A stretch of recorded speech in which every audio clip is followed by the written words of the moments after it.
When the state turned predator. Indian National Congress and the politics of pogroms, written by Aditi Joshi. While celebrated as the architect of India's independence, the Indian National Congress repeatedly acted as an arsonist, enabling or abetting mass violence and authoritarianism for political gain.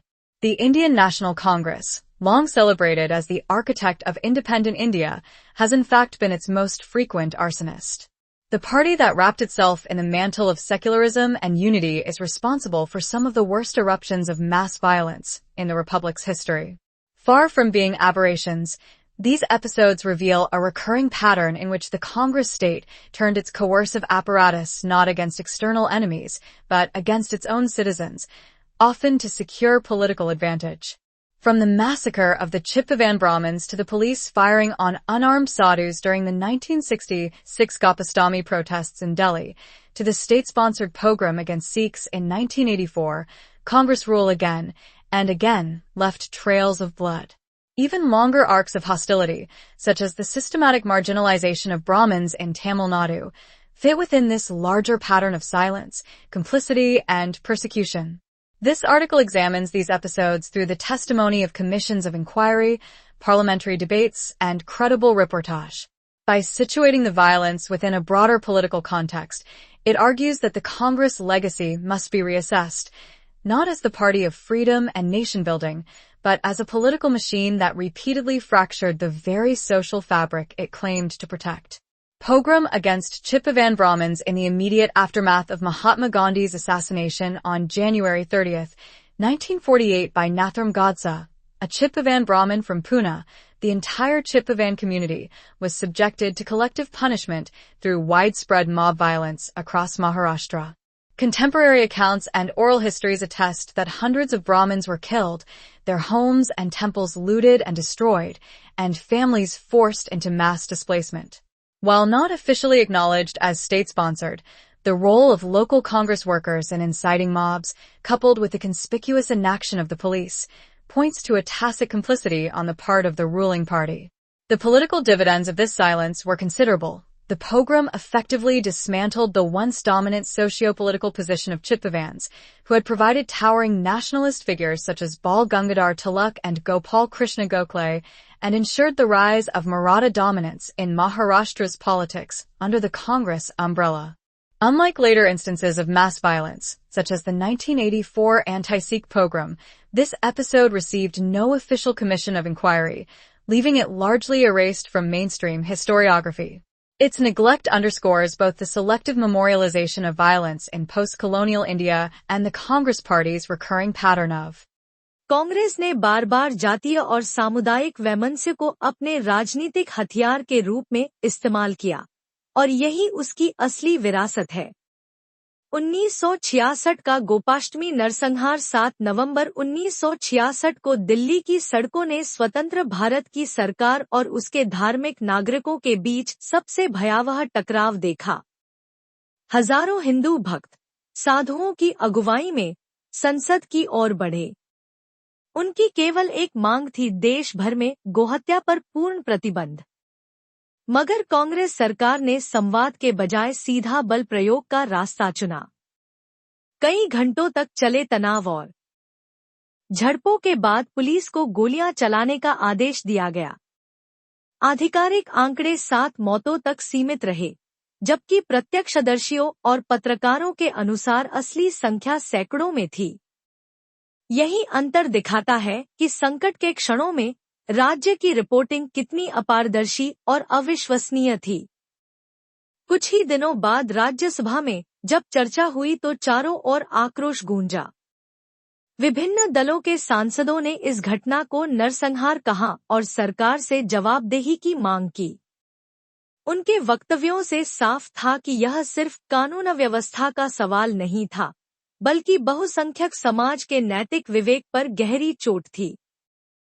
परंतु इस शोर और आक्रोश के बावजूद न तो कोई न्यायिक आयोग गठित हुआ, न किसी मंत्री ने इस्तीफा दिया। मामला धीरे धीरे सरकारी अभिलेखों में दफन कर दिया गया। गोपाष्टमी के इस रक्तपात यह साफ कर दिया कि कांग्रेस शासन राज्य की हिंसा को केवल अलगाववादियों या विद्रोहियों पर नहीं, बल्कि निहत्थे साधुओं और सामान्य भक्तों पर भी मोड़ सकता है, उन आवाजों पर जो भारत की धार्मिक और सांस्कृतिक परंपरा से उठी थी। यह घटना बहुत कुछ कहती है। वे साधु, जिन्हें परंपरा ने धर्म और संस्कृति का रक्षक माना, कांग्रेस की दृष्टि में खतरा और दुश्मन बन गए। 1984 का सिख विरोधी अत्याचार 31 अक्टूबर 1984 को प्रधानमंत्री इंदिरा गांधी की उनके सिख अंगरक्षकों द्वारा हत्या ने स्वतंत्र भारत के सबसे अंधकारमय नरसंहार का रास्ता खोल दिया। इसके बाद लगातार 3 दिनों तक दिल्ली और कई अन्य शहरों में संगठित हत्याकांड चला। Even threats to the modernist vision of the Congress elite.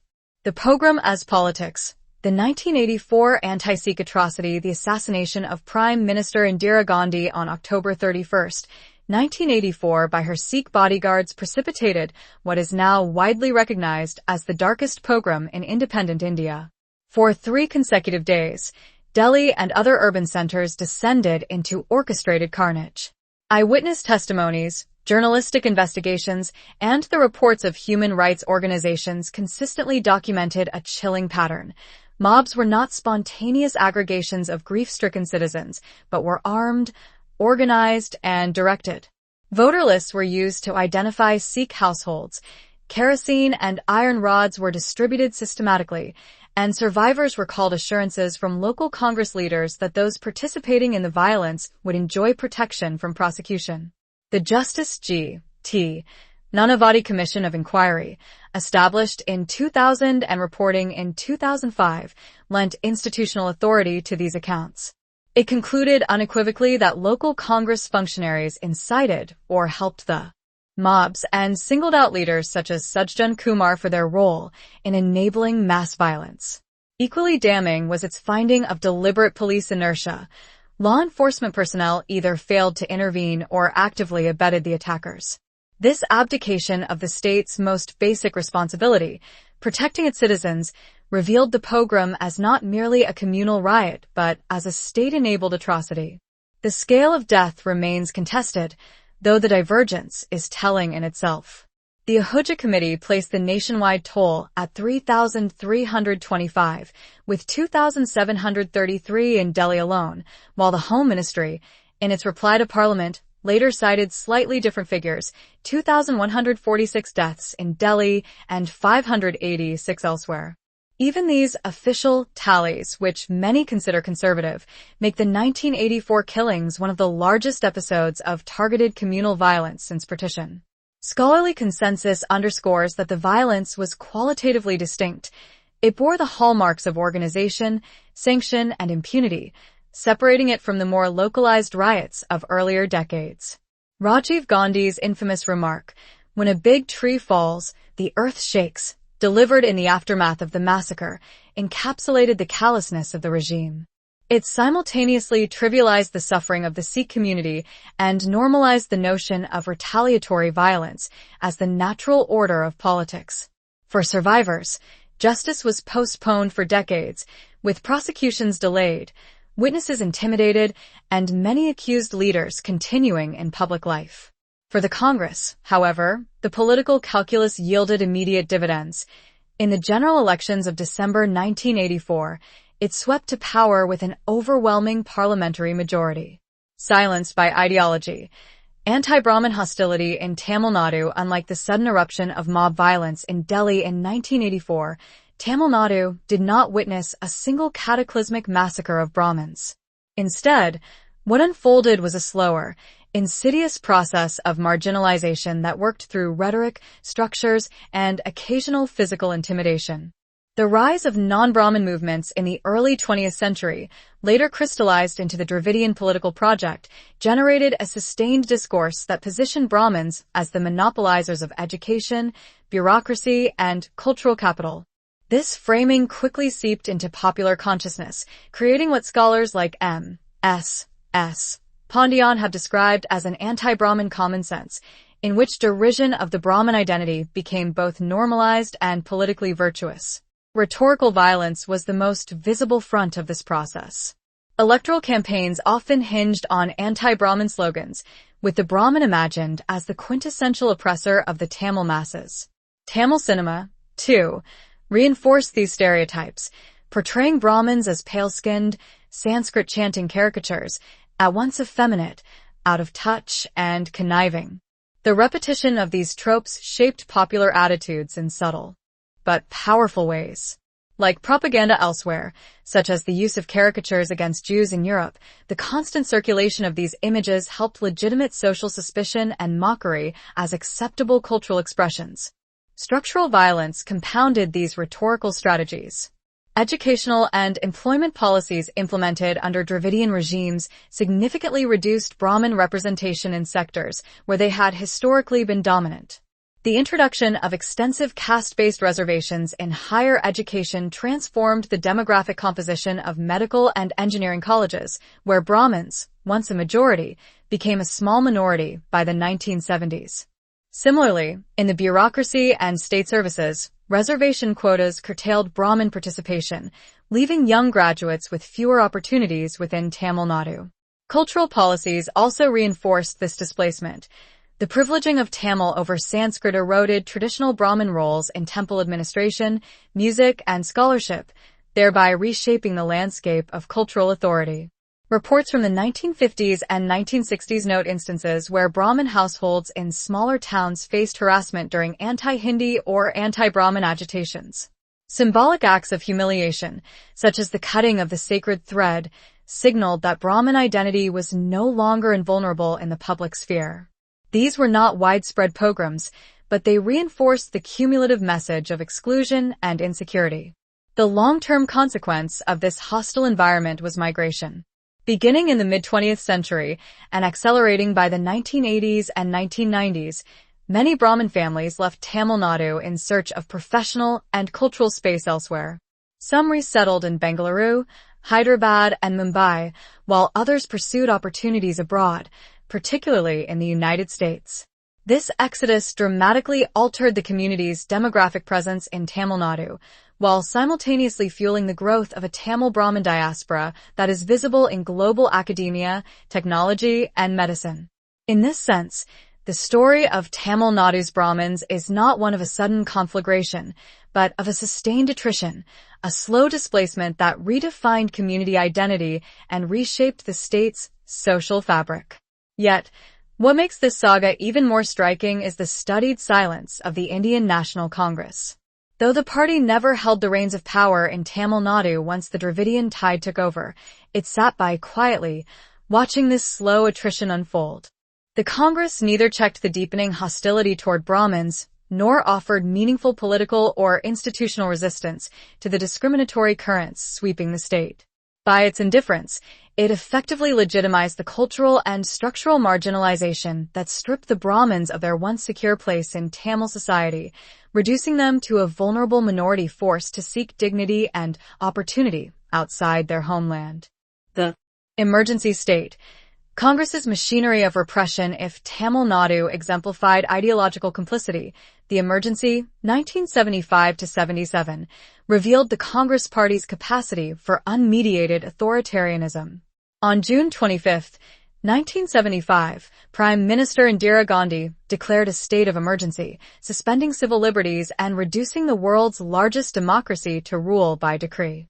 The Shah Commission of Inquiry, 1978, meticulously catalogued the abuses that followed.